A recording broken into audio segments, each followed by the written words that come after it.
बदतमीजी मत करिए, अभी बीच में बोला था, बात पूरी करिए।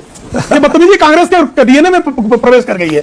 ये कांग्रेस का कुकर्म है कि आप इस्लामी आतंकवाद में आरएसएस का हाथ ढूंढकर भारत को बदनाम करने का प्रयास करते हो और पहलगाम के हमले में हिंदुत्व का हाथ जीजाजी ढूंढते हैं। ये आपका हाथ है। अरे तलवे चाटने कौन जाता था? प्रियंका वाड्रा और राहुल गांधी मैच देखने तलवे चाटने गए थे, भूल गए क्या? राजीव गांधी तलवे चाटने गए थे, भूल गए क्या? और सिंधु समझौता करने के लिए रावलपिंडी कौन गया था? पंडित नेहरू जैसा ऐसा भारत द्रोही पंडित नेहरू रावलपिंडी में सिंधु जल समझौता करने के लिए चला गया। भारतीयों का खून बहता रहा और चला गया सिंधु जल समझौता।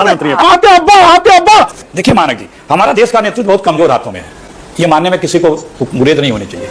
तो जो नेतृत्व है वो अपना आत्ममुग्ध प्रशंसा में ज्यादा लगा रहता है। हमें अबे जल्दी बोल, कल सुबह पनवेल निकलना है। कांग्रेस पार्टी ने उसी दिन कहा कि पूरा देश, पूरी कांग्रेस पार्टी आपके साथ है, सरकार के साथ है, ऑल पार्टी मीट बुलाइए। ऑल पार्टी मीट बुलाई गई, लेकिन दुर्भाग्य इस बात का कि ऑल पार्टी मीट से ज्यादा तवज्जो हमारे प्रधानमंत्री जी ने बिहार की चुनावी जनसभा को दिया। ऑल पार्टी मीट में आने की बजाय वो आते तो उसकी गंभीरता और बनती, आना भी चाहिए। लेकिन क्या मैसेज देना चाहते हैं आप खुद देख सकते हैं। देखिए मानक जी, जिस प्रकार से आतंकियों ने धर्म पूछ करके गोली मारी और जो शब्दों का प्रयोग किया, उनका मकसद साफ था कि हमारा देश का माहौल बिगड़े।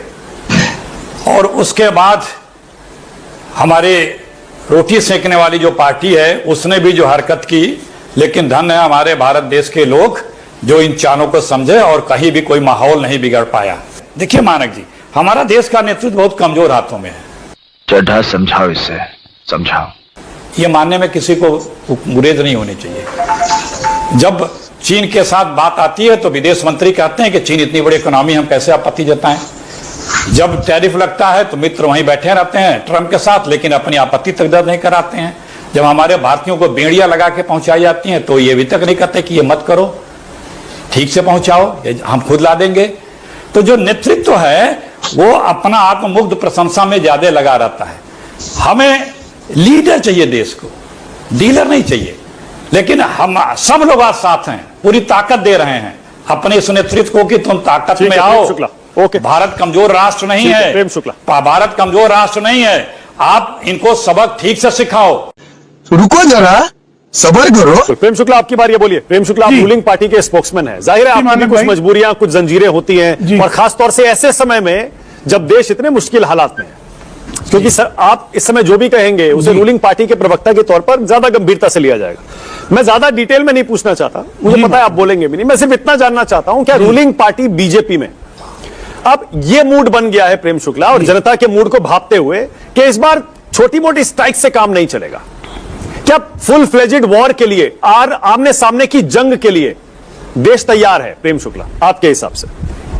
साफ तौर पर पाकिस्तान और उसके द्वारा पाले गए आतंकवादियों को उनका सर्वनाश करना डिटरेंट फैक्टर तभी होगा जब उनके सर्वनाश के लिए समग्रता से भारत उतरेगा, और भारत उतरने के लिए संकल्पबद्ध है।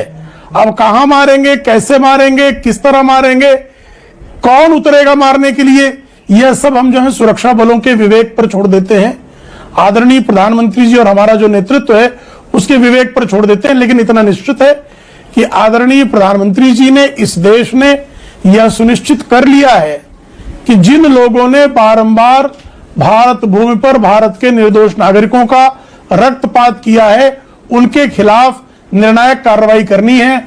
इसीलिए जो है सिंधु जल समझौते को स्थगित किया गया। सिंधु जल समझौता जो है, आपको ध्यान ही होगा कि 31 मार्च 1948 के बाद उसको आगे नहीं बढ़ना था, उसकी तिथि समाप्त हो गई थी। किस तरह से सिंधु जल समझौता 1960 में किया गया और किस तरह से भारत का खून बहता रहा, लेकिन हम अपने हितों की अनदेखी करते हुए पाकिस्तान के दरिंदगों को सींचते रहे। यह हर किसी को पता, लेकिन अब हमने दरिंदगों को सींचना बंद कर दिया है। बात तो सही है। देखिए मानक जी, पिछले 10-11 वर्षों से कई अटैक हमारे भारत पे पाकिस्तान के आतंकियों ने किया, चाहे वो पठानकोट हो, पुलवामा हो, उरी हो। हर बार हम लोग ये कहते हैं, इस बार भी जैसे हुआ, बात आती है मीडिया में, इस बार आर पार होगा, कुछ बड़ा होगा, कुछ बड़ा किया जाएगा। ये तो रिएक्शन की बात है। हमें सबसे पहले जो अभी हमारे साथी विनोद जी ने कहा, अपनी तैयारी में कोई चूक या कमी क्यों रहने दी जाती है? यहां पे हजारों सैलानी महीनों से 15-20 दिन से जा रहे हैं, कोई चौकी नहीं। क्या कोई आपको इनपुट नहीं मिल रहा है कि वहां पे इतने सैलानी हैं? चेक पोस्ट हटा दिए गए, किसके कहने पर हटा दिए गए थे? क्यों वहां सिक्योरिटी फोर्सेज नहीं थी? ओवर कॉन्फिडेंस था या निगलेंस था? हम क्यों इस तरह से रिस्क लेते हैं, जबकि कश्मीर हमारे लिए सबसे सेंसिटिव स्टेट है, पाकिस्तान कुछ भी कर सकता है। तो हमें अपना भी सब कुछ चौकस ज्यादा करने की आवश्यकता है। जो विपक्ष पे सारी नजरें और सारी जासूसी किए रहते हैं, मीडिया रिपोर्ट आ रही है, मोसाद तक जासूसी हमारे देश के नेताओं की कर रहा है। प्रेम शुक्ला आपकी बारी। प्रेम शुक्ला बोलिए। प्रेम शुक्ला। पेगासस पॉलिटिशियनों के लिए होगा। देखिए, इस तरह कांग्रेस का के लोगों के लिए संकट ये है कि आप पेगासस इसके बारे में चिंता ही ये नहीं कर सब सकते हैं। ये देखिए, अखिलेश जी और कांग्रेस पार्टी के जीजा जी, ये सब जिस तरह की बातें करते आए हैं, करते रहे हैं और करते रहेंगे, उनका जवाब देना देश का समय नष्ट करने जैसा है। बात तो सही है। अब आतंकवाद पर बड़ी इनकी निर्णायक बढ़त थी, वो तो 2014 के बाद घट गई इनके हिसाब से। अब 26/11 की घटना हुई, 59 घंटों तक आतंकवादी भारत की छाती पर चढ़कर नरसंहार करते रहे, लेकिन प्रधानमंत्री, तत्कालीन एयरफोर्स चीफ होमी मेजर कहते रहे कि हमको पता है कमांड सेंटर आतंकवादियों का है, हम कार्रवाई करने को तैयार है। मैं नहीं कह रहा हूं, बराक ओबामा अमेरिका के तत्कालीन राष्ट्रपति कह रहे हैं। मुसलमान नाराज ना हो जाएं इस देश के, इस नाते जो है कार्रवाई नहीं कराई गई। तो ऐसी बातें करने गिनाने बैठ जाऊंगा तो बहुत लंबी बात है।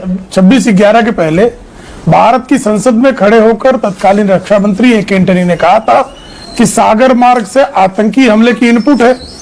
उसके बाद भी कुछ नहीं कर सके और बारम्बार कहां नहीं बम फट रहा था भाई। अब क्या था मुंबई में? अब तो कश्मीर तक की बात रह गई है। बीच में मत बोलो, बदतमीजी मत करो, बदतमीजी मत करिए। अभी बीच में बोला था, बोलिए, बात पूरी करिए। ये बदतमीजी कांग्रेस के डीएनए में प्रवेश कर गई है। गजब बेइज्जती है। यही संकट है। अभी जीजा जी भी इनके कह रहे थे कि मुसलमान बहुत असुरक्षित है, इसलिए असुरक्षित मुसलमानों ने हिंदुओं का बुरा लग गया, पहलगाम में मार दिया। अरे बुरे लोगों की बात, हरकत यही है। पाकिस्तान के तलवे चाटने के अलावा 26/11 में दिग्विजय सिंह क्या कह रहे थे? आरएसएस का हाथ है। ये कांग्रेस का कुकर्म है कि आप इस्लामी आतंकवाद में आरएसएस का हाथ ढूंढकर भारत को बदनाम करने का प्रयास करते हो, और पहलगाम के हमले में हिंदुत्व का हाथ जीजाजी ढूंढते हैं। ये आपका हाथ है। अरे तलवे चाटने कौन जाता था? प्रियंका वाड्रा और राहुल गांधी मैच देखने तलवे चाटने गए थे, भूल गए क्या? राजीव गांधी तलवे चाटने गए थे, भूल गए क्या? और सिंधु समझौता करने के लिए रावलपिंडी कौन गया था? पंडित नेहरू जैसा ऐसा भारतद्रोही पंडित नेहरू रावलपिंडी में सिंधु जल समझौता करने के लिए चला गया। भारतीयों का खून बहता रहा और चला गया सिंधु जल समझौता करने। ऐसे राष्ट्रद्रोहियों से दादा आईएसआई को कौन बोला था? राष्ट्रद्रोही आईएसआई को कौन बोला था? आईएसआई हमारे आपके अब्बा उन्हीं से पैदा हुई है कांग्रेस। आईएसआई से ही आजकल जो कांग्रेसी है, उसी आईएसआई की पैदाइश है आजकल। इसलिए उनको जो है 26/11 के हमले में आरएसएस का हाथ दिखाई देता है, इसलिए जाकिर नाइक से चंदे लिए जाते हैं। देखा आपने लापरवाही का नतीजा है। देखा दोस्तों, आपने प्रेम शुक्ला